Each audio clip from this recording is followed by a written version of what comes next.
अस्सलाम वालेकुम। इल्म हासिल चैनल में खुश आमदीद कहता हूँ। दोस्तों, कुछ दोस्त परेशान हैं स्क्रीनिंग टेस्ट जो IBS सक्खर पर जो है ये आई हुई एडवर्टाइज़, ये क्या चक्कर है, क्या माजरा है इसका और गवर्नमेंट ऑफ सिंध ने ये क्या किया है। आपको इस वीडियो में हम बताएंगे कि क्या क्या इसमें चीज़ें हैं, कौन कौन अप्लाई कर सकता है, कौन कौन सी कैटेगरी हैं। चालान के बारे में कुछ लोगों को समझ नहीं आ रहा और वैलिड टेस्ट ये यहाँ पर एक सेंटेंस लिखा हुआ है, टेस्ट जो है वैलिड होगी 3 साल के लिए। ये क्या चक्कर है, हम भी वो भी आप इस वीडियो में आपको बताएंगे।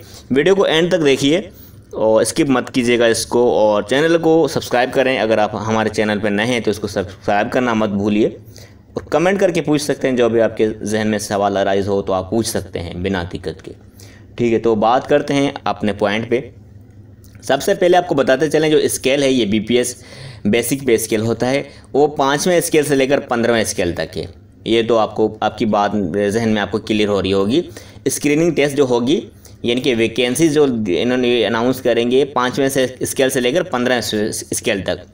अब ये क्या चक्कर है, पहले टेस्ट ले रहे हैं फिर वैकेंसी अनाउंस करेंगे। तो ये पहले अब इन्होंने थोड़ी आसानी करने के लिए सिस्टम रखा है कि पहले टेस्ट कंडक्ट कर लेंगे, इसके बाद जो जैसे वैकेंसीज़ खाली होती जाएंगी वो अपॉइंट करते जाएंगे। अपॉइंट अब कैसे करेंगे वो भी आपको बताते हैं। सबसे पहले आपको बताते चलें कि ये जो है टेस्ट कंडक्ट कौन करेगा, ये IBS सक्खर यानी कि सिब्बा टेस्टिंग सर्विस करेगी। ठीक है, जो कैबिनेट से अप्रूव होकर आई है 24 दिसंबर 2019, यानी कि 24 दिसंबर 2019 में जो अप्रूव हुई थी। ठीक है, अब ये क्या कह रहा है, सेपरेट टेस्ट होगा। यहाँ पर इसको मैंने थोड़ा ये किया है, सेपरेट टेस्ट होगा ईच कैटेगरी। यहाँ पर पोस्ट की बात नहीं हो रही, कैटेगरी की बात हो रही है। ग्रेजुएशन कैटेगरी है, इंटरमीडिएट कैटेगरी है और मैट्रिकुलेशन यानी कि मैट्रिक कैटेगरी है। ठीक है, अब ये भी हो सकता है आप जो है टेस्ट आप अप्लाई करें 5 पोस्टों के लिए ग्रेजुएशन बेस पे, तो इसका एक ही टेस्ट होगा, उसका टेस्ट होगा सिंगल। ठीक हो गया। अगर इंटर पे कर रहे हैं तो इंटर पे जितने पोस्टों के लिए अप्लाई करेंगे तो सिंगल ही टेस्ट होगा। मैट्रिक पे कर रहे हैं तो सिंगल टेस्ट होगा। वो आप पे डिपेंड है आप कितनी मेहनत करते हैं, बार बार टेस्ट नहीं लिया जाएगा। ठीक है, तो अब क्या है, अब इनका जो कट ऑफ है, मतलब पासिंग मार्क्स जो है इन्होंने रखी हुई है ओवरऑल 40 मार्क्स, यानी कि 100 में से आपकी 40 मार्क्स आनी चाहिए। तो 40 तो बिल्कुल एवरेज है, कोई बड़ी बात नहीं और बिल्कुल कम भी नहीं है, सही है 40। ठीक हो गया, तो 40 तो आ जाएंगे इंशाल्लाह आपकी। ठीक है, और इसके अलावा जो यहाँ क्या कह रहा है कि जो है 3 साल तक वैलिड रहेगी। अब वैलिड की बात आपको बताएं कि क्या वैलिड, आपकी टेस्ट वैलिड क्यों रहेगी 3 साल तक। मिसाल के तौर पे आपने ग्रेजुएशन पे अप्लाई किया था, सॉरी आपको मैं बताना भूल गया।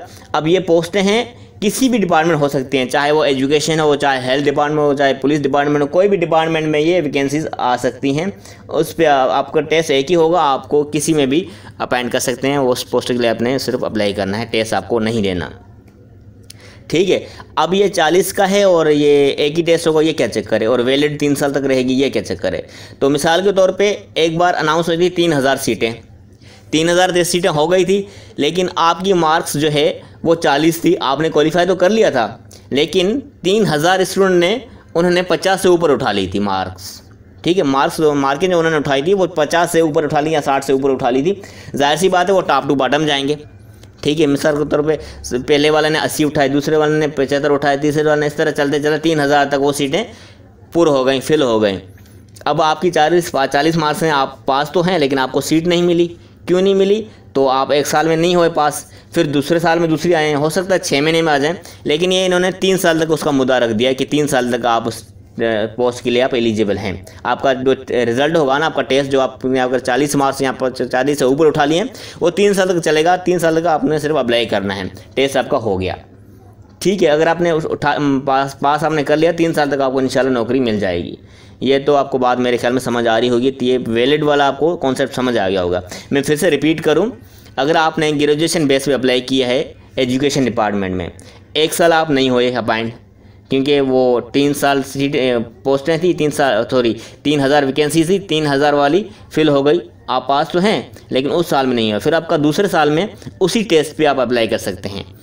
तो दोबारा आप टेस्ट की आपको देने की ज़रूरत नहीं पड़ेगी। वो 3 साल का ये सिलसिला आपका चलेगा, चाहे ग्रेजुएशन हो, इंटरमीडिएट हो, मैट्रिक हो। मेरे ख्याल में ये आपको बात समझ आ रही होगी।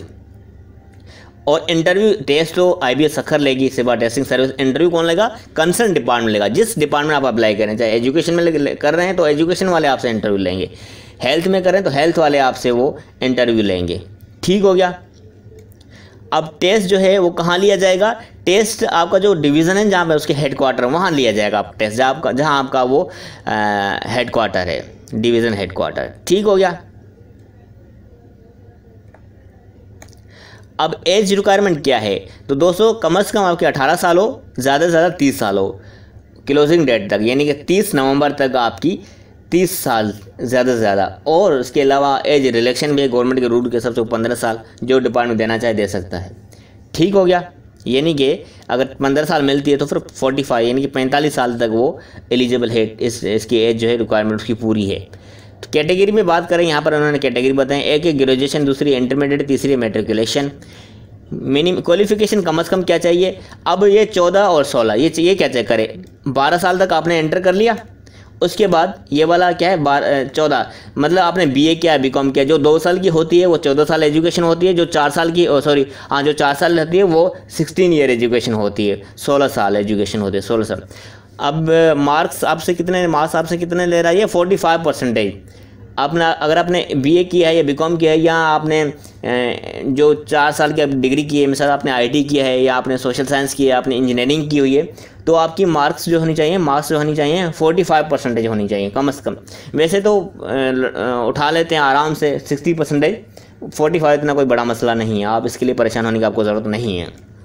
एज रिक्वायरमेंट मैंने आपको बता दी, हर कैटेगरी के लिए एक ही है, चाहे जो भी ग्रेजुएशन में जो भी पोस्ट हो आपकी यही एज चलेगी, 18 साल से लेकर 30 साल तक, और 15 साल का एज रिलेक्शन गवर्नमेंट के रूल के हिसाब से जिस डिपार्टमेंट में अप्लाई हो वो अप्लाई हो सकता है। मैट्रिक इंटरमीडिएट में आपको जो परसेंटेज वही है, जाहिर सी बात है, ये इंटरमीडिएट 12 साल की एजुकेशन होती है, परसेंटेज वही 45% होनी चाहिए आपके इंटर में। मैट्रिक में आपकी 45% होनी चाहिए, ये 10 साल की मैट्रिक होती है, जाहिर सी बात है। ये भी बोर्ड से होती है, ये भी बोर्ड से होती है, इंटरमीडिएट और ये दोनों बोर्ड से होती हैं। ये आपका जो है यूनिवर्सिटी से होता है, ठीक है, जो HSC वाले रिकोगनाइज़ करते हैं, यूनिवर्सिटी रिकोगनाइज होती हैं, जो रजिस्टर होते हैं HSC से। ठीक हो गया। अब ये कौन से लोग अप्लाई कर सकते हैं? जिनका डोमिसाइल सूबा सिंध का हो, वो क्या करेंगे? ऑनलाइन जो है सबमिट करेंगे एप्लीकेशन। हम ऑनलाइन करने के लिए सबमिट करने डॉक्यूमेंट किस तरह जो सबमिट करने किस तरह फिल करना है वो दूसरे आपको वीडियो में बताएंगे, क्योंकि ये वीडियो लंबी हो जाएगी। ठीक हो गया। जिनका सूबा सिंध का डोमिसाइल है वो ऑनलाइन अप्लाई करेंगे इस वेबसाइट पे, ये लिंक मैं आपको डिस्क्रिप्शन में दे दूंगा। दूसरे जो प्रोविंस के दूसरे सूबे के हैं वो अप्लाई नहीं करें, उसका फ़ायदा नहीं है, खाम में उसके पैसे चले जाएंगे। अब डॉक्यूमेंट्स कौन से देने हैं? तो डॉक्यूमेंट आपको सबमिट नहीं करने, आपको स्कैन करने हैं, चाहे आप मोबाइल में सॉफ्टवेयर आता है स्कैनर वाला, उसके थ्रू करें, या फिर आप किसी स्कैनर मशीन के थ्रू आप स्कैन करें। कौन से डॉक्यूमेंट्स?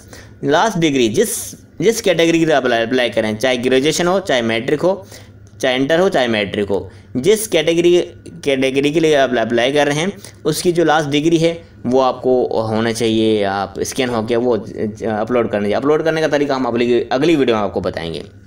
ठीक है। तो अगर आप तीनों कैटेगरी के लिए अप्लाई करें तो आपको तीनों डिग्री, आपको वो तीनों डॉक्यूमेंट्स, तीनों कैटेगरी के आपको डॉक्यूमेंट्स अपलोड कर रहे हैं। इसके अलावा आपका CNSE ओरिजिन वो भी स्कैन चाहिए, डोमिसाइल ओरिजिन वो भी स्कैन चाहिए, PRC D। अब D और क्या होता है? तो एक होता है सर्टिफिकेट PRC का, C होता है एडमिशन के लिए, D होता है जॉब के लिए, नौकरी के लिए। ठीक हो गया। अब यहाँ पे रिसेंट फोटोग्राफ पूछ रहा है, ये रिसेंट यानी कि आपके फ्रेश आपकी फ़ोटो होगी ना, तस्वीर जो होगी वो आपकी फिर ज़्यादा पुरानी नहीं होनी चाहिए। ठीक हो गया। अब ये कैंडी जो माजूर हैं, एबनॉर्मल हैं, उनके लिए क्या उन्होंने बोला है कि उनको NIC अपलोड करना है, कौन सा? जिस पर जो है व्हील चेयर का लोगो लगा हो, वो जो उनको नादरा ने इशू किया है वो अपलोड करने। वरना अगर आप ये व्हील चेयर वाला अपलोड नहीं करते, वो आपको डिसेबल में कंसीडर नहीं करेंगे। अगर किसी माजूर का नहीं बना हुआ तो बनवा लें, आपका जो NIC बना है वो ले जाएं, नादरा में चले जाएं। इसका बिल्कुल आसान प्रोसीजर है, वो आपको फ्री ऑफ कॉस्ट आपको बना के देंगे, इसकी चार्जेस नहीं लेते, माजूर से चार्जेस नहीं लेते। ठीक हो गया। और तीसरे पॉइंट पे क्या कह रहा है कि अगर आप जब कर देते हैं एप्लीकेशन सबमिट कर देते हैं, आपका सिस्टम जनरेटेड चालान हो जाएगा। सिस्टम जनरेटेड से मुराद क्या है, आप डेटा फिल कर देंगे ना फॉर्म में, आपको फिर चालान पे आपकी डेटा लिखने की आपको ज़रूरत नहीं पड़ेगी। सिर्फ बैंक की डेटा, जब जिस बैंक में आप अप्लाई चालान जमा करवाएंगे ना, उस बैंक की डेटा आप लिखेंगे और नीचे आप साइन करेंगे, बाकी कुछ नहीं। ठीक हो गया। अब कैटेगरी का पूछ रहा है, काफ़ी दोस्त ये समझ रहे हैं मैट्रिक शायद फर्स्ट कैटेगरी है, इंटर सेकंड कैटेगरी है और ग्रेजुएशन थर्ड कैटेगरी है। तो ये कह रहा है कि अगर आप एक कैटेगरी के लिए अप्लाई करते हैं, वो उसका 350 का चालान होगा, चाहे आपकी कैटेगरी हो ग्रेजुएशन हो, चाहे इंटरमीडिएट हो, चाहे मैट्रिक हो। अब इसमें यह नहीं कहा कि भाई आपकी मैट्रिक की जो है वो 350 है। अगर आप एक कैटेगरी के लिए अप्लाई करना चाहते हैं तो 350 होगा। ठीक है, इसने ये मैंने इसको थोड़ा वो कर दिया है, सेलेक्ट कर लिया इसको। अगर आप एक कैटेगरी के लिए अप्लाई करेंगे तो उसको 350 का आपका चालान होगा। और दूसरा, अगर वही कैंडिडेट अगर अप्लाइंग फॉर 2 कैटेगरीज, अगर 2 कैटेगरीज के लिए अप्लाई कर रहा है तो 350 एक के, 700 दूसरी के, चाहे ग्रेजुएशन या मैट्रिक हो, चाहे ग्रेजुएशन इंटर हो, 2 कैटेगरी के लिए 2 चालान होंगे, 350 का और 700 का। अगर 3 कैटेगरी के अप्लाई कर रहा है, मैट्रिक, इंटर और ग्रेजुएशन, तो एक का चालान होगा 350, दूसरे का 700, तीसरे का भी 700। कहाँ जमा होगा, किस बैंक में? अलाइड बैंक में, ABL कहते हैं अलाइड बैंक के किसी ब्रांच में अप्लाई कर जमा करवा सकते हैं। MCB बैंक, 2 बैंक उन्होंने दिए हैं, आपकी मर्ज़ी है, जो भी आपको बैंक इजी लगे किसी ब्रांच से आप करवा सकते हैं, किसी भी शेयर से। नॉन रिफंडेबल, क्या इसका मतलब क्या है? आप चालान जमा कराएंगे उसके बाद आपको वापस पैसे नहीं मिलते। चौथे नंबर पे क्या कह रहा है कि एक कैंडिडेट जो है मुख्तलिफ मोर देन 1 कैटेगरी के लिए अप्लाई कर सकता है, लेकिन उसका शर्त ये है कि सेपरेट चालान होगा। मैंने आपको ऊपर डिफाइन भी कर दिया है। ठीक है। पाँचवें पॉइंट पे क्या कह रहा है कि इसका मैं इस दास्तान की आपको निचोड़ बता दूं। इसमें यही कह रहा है कि आप अगर कहीं पे जॉब करते हैं, अगर आपको उन्होंने टर्मिनेट कर दिया है, फिर भी आप रिजेक्ट हो जाएंगे। अगर आप जहां जॉब कर रहे हैं आप वहां से टर्मिनेट मत हों, आप वहां से रिजिग्नेशन लें, रिज़ाइन दें वहां से प्रॉपर तरीके से, फिर आप दूसरी जॉब ज्वाइन करें। इन्होंने डिफ़ाइन कर दिया, लेकिन आपको मैं बताता चलूँ कि आप कहीं से टर्मिनेट ऐसे जॉब मत छोड़ें, चाहे प्राइवेट हो चाहे गवर्नमेंट हो, आप वहाँ से टर्मिनेट हो जाएंगे। आप प्रॉपर तरीके से वहाँ रिज़ाइन दे दें अच्छे तरीके से। ठीक है, चाहे आपकी अखलाकी भी वहाँ अच्छी रहेगी, उस डिपार्टमेंट से जुड़ी रहेगी, और आप जो है किसी दूसरी जॉब के लिए भी एलिजिबल हो जाएंगे। और इसमें जो है आगे मिसलीडिंग इन्फॉर्मेशन, अगर अब आपकी जो इन्फॉर्मेशन है वो गलत है, ठीक है, तो फिर भी आपको कंसीडर नहीं करेंगे, आपकी जो एप्लीकेशन होगी वो रिजेक्ट हो जाएगी। तो बराए मेहरबानी आप क्या करें, आपकी इन्फॉर्मेशन, आपकी डेटा, डॉक्यूमेंट्स, आपकी पर्सनल इन्फॉर्मेशन वगैरह जो भी आप अच्छे से इसको देख के करें, स्पेलिंग मिस्टेक नहीं करें, और नाम वगैरह सही लिखें, अपना नाम लिखें। ठीक हो गया। और एजुकेशन आपको मैंने बताया कि गवर्नमेंट के रूल के हिसाब से आपको दी जाएगी। डिसेबल और मिनॉरिटी कोटा, जो मिनॉरिटी हैं और माजूर हैं उनके लिए गवर्नमेंट के रूल के हिसाब से उनको अपॉइंट किया जाएगा। ठीक है, उनकी कोटा अलग है। TDA आपको नहीं दिया जाएगा, ज़ाहिर सी बात है, आपको टेस्ट में आने के लिए पैसे थोड़ी देंगे, वो उल्टा आपसे चालान ले रहे हैं। ठीक हो गया। तो 9वें नंबर पे क्या कह रहा है कि आपकी लास्ट डेट जो है ऑनलाइन एप्लीकेशन जमा करवाने की वो 30 नवंबर है 2021 है। ठीक हो गया। तो दोस्तों यही था। अगर आपको कोई बात समझ ना आई है तो आप पूछ सकते हैं कमेंट करके। कमेंट में आपको जो है वो कोई दिक्कत नहीं है, कोई रोक टोक नहीं है, आप आराम से कमेंट कर सकते हैं। कोई भी सवाल हो, कुछ भी आपको जो मैंने पूरी ये बताई है आपको एडवर्टाइज़ के बारे में, कोई भी सवाल हो, इसके अलावा कुछ भी आप पूछ सकते हैं इस कमेंट करके। ठीक है। और दूसरी वीडियो में हम आपको अपलोड करने का तरीका बताएंगे, स्कैन करने का तरीका बताएंगे। ठीक है। और दूसरी रिक्वेस्ट ये थी आपकी, अगर आप हमारे चैनल पर नए हैं तो उसको सब्सक्राइब करना मत भूलिए, सब्सक्राइब कर दें, साथ में जो बेल का आइकन है उस पर क्लिक कर दें, ताकि आपको इस तरह की नोटिफिकेशन, जो ये वीडियो बना रहा हूँ इसके रिलेटेड फिर दूसरी वीडियो बनाऊंगा, फिर तीसरी इसका मटेरियल वगैरह, वो आपको वीडियो आपके पास नोटिफिकेशन आता जाएगा। आप सब्सक्राइब करके नोटिफिकेशन के बटन पर क्लिक कर दें। ठीक है, जो बेल का आइकन है ना, घंटी का निशान, उस पर क्लिक कर दें। आप सब्सक्राइब करेंगे, बेल का आइकन आ जाएगा, उस पर क्लिक कर दें, आपको नोटिफिकेशन आती जाएगी। तो दोस्तों थैंक यू फॉर वॉचिंग। इस वीडियो में इतना ही काफ़ी। अल्लाह हाफिज़।